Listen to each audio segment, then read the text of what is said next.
My name is Ethan, I'm 32, and at my own family's Thanksgiving dinner, they voted me out of the family. Before I tell you how a single folder made my sister scream in horror, let me know where you're watching from in the comments. The air in my parents' dining room was thick enough to cut with a knife, not that you'd need one. The tension was doing all the cutting. Across the table, my sister Rachel, the golden child, stood up. She held a wine glass like it was a gavel.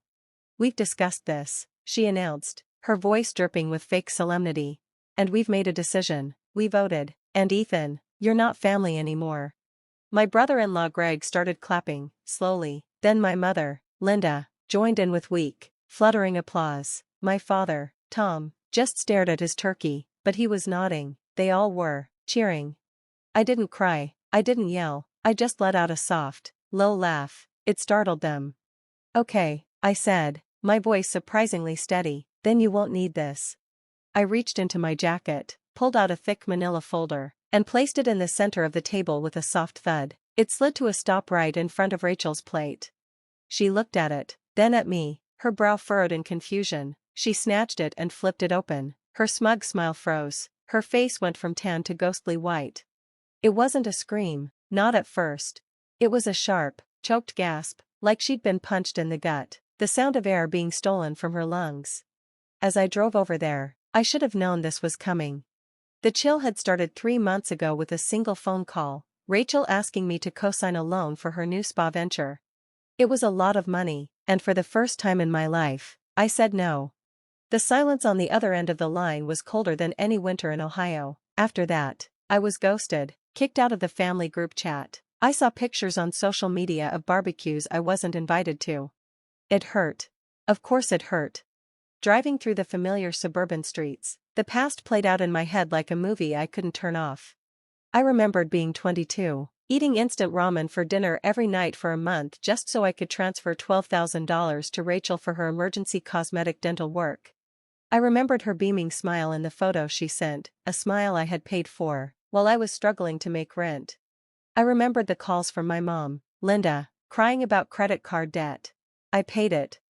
I remembered Greg's failed startup idea, the one I poured $20,000 into. Gone. Over 10 years, it all added up. I knew the number because I had finally forced myself to calculate it. It was a number that made me feel sick, $85,000. Not 1 cent was ever paid back.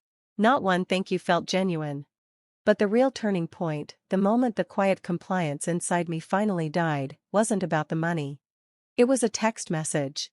2 months ago, my phone buzzed. A text from Rachel. I opened it. "Just have to sweet-talk him a little. The spineless cash cow will pay up." A second later, the message vanished. A new one appeared. "Sorry, wrong person." But I saw it. Spineless cash cow. That's what I was to them. That text broke something in me. 4 days, I walked around in a fog. Finally, I called my best friend, David. We met for coffee, and I must have looked like a ghost, because the first thing he said was, "What did they do now?"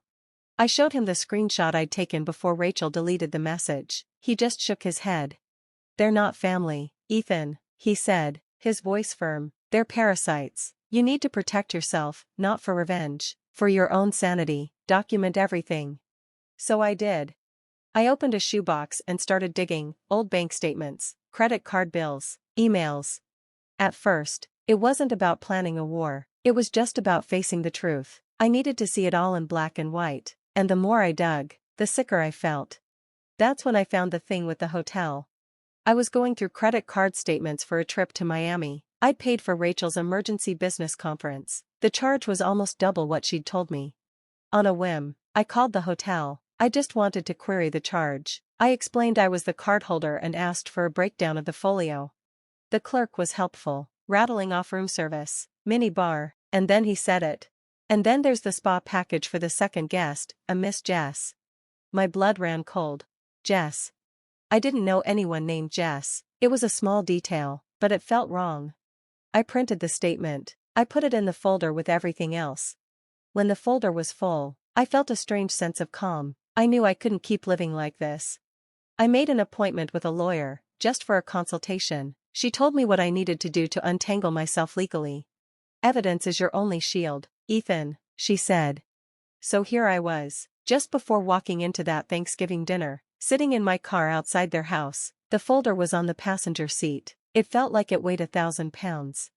I pulled out my phone and looked at the lock screen. It was a picture of me and my niece, Mia, Rachel's 8-year-old daughter. She was on my shoulders at the zoo, and we were both laughing, completely happy.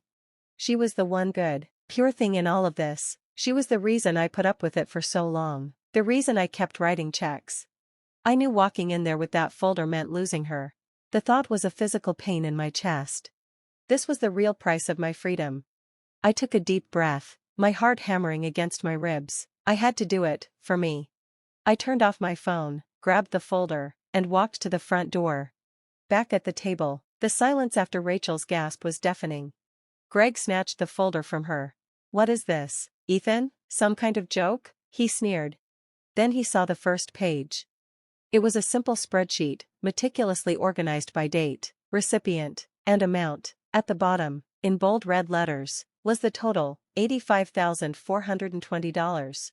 My dad Tom, who had been studying his plate, finally looked up. His face was beet red. My mom went pale. "This is a private family matter," she stammered.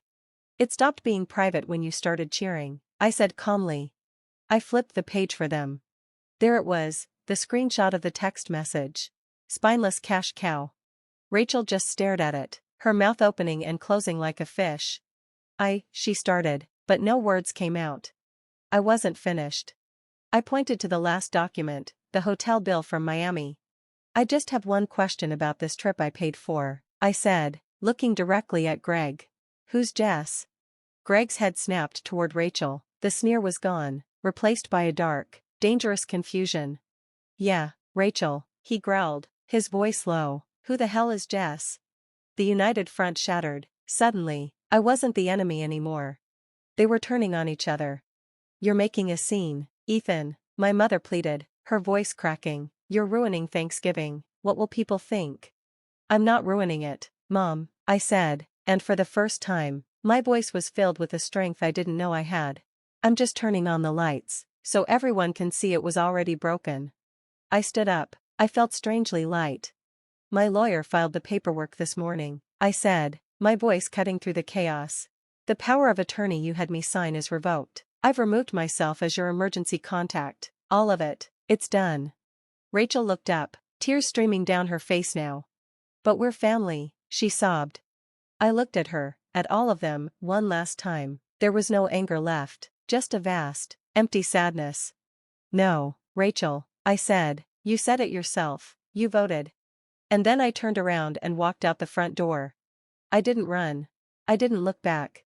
I just walked into the cool November air, got in my car, and drove away. That was 6 months ago. The first few weeks were a storm of calls and texts, voicemails from my mom, alternating between guilt-tripping and begging, angry texts from Greg about the divorce proceedings, a single, pathetic message from Rachel saying she was sorry for how things went down. I blocked them all. I moved to a new city, got a new job. I have a small apartment that's all mine, filled with my own things. It's quiet. At first, the quiet was deafening. Now, it's peaceful. I have friends, real friends. David and I have a standing dinner appointment every Friday.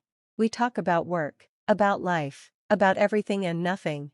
It's a family I'm choosing, one built on respect, not obligation. It's not perfect. Healing isn't a straight line. The other day, I was in the park and saw a man with his young niece on the swings. He was pushing her higher and higher, and her laughter echoed through the air. I felt a sharp pang in my chest. I miss Mia. I probably always will. Peace comes with scars. This morning, I was drinking coffee from a new mug. It's a plain white mug. On the side, in simple black letters, it just says, Ethan. Not world's best uncle. Not some cheesy quote. Just my name. I took a sip and looked out my window at the city. I don't feel anger anymore. I don't even feel pity. I just feel acceptance. I'm no longer mourning the family I lost. I'm accepting that the family I always wanted never really existed. And by letting go of that ghost, I finally gave myself the chance to live. I'm free. Thank you so much for listening to my story. It wasn't easy to share, but I felt like I had to. My question for you all is this: Have you ever had to make a hard choice to protect your own peace, even if it meant losing people you loved? Let me know your stories in the comments below.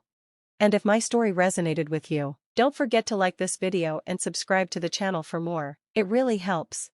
Thanks again for watching.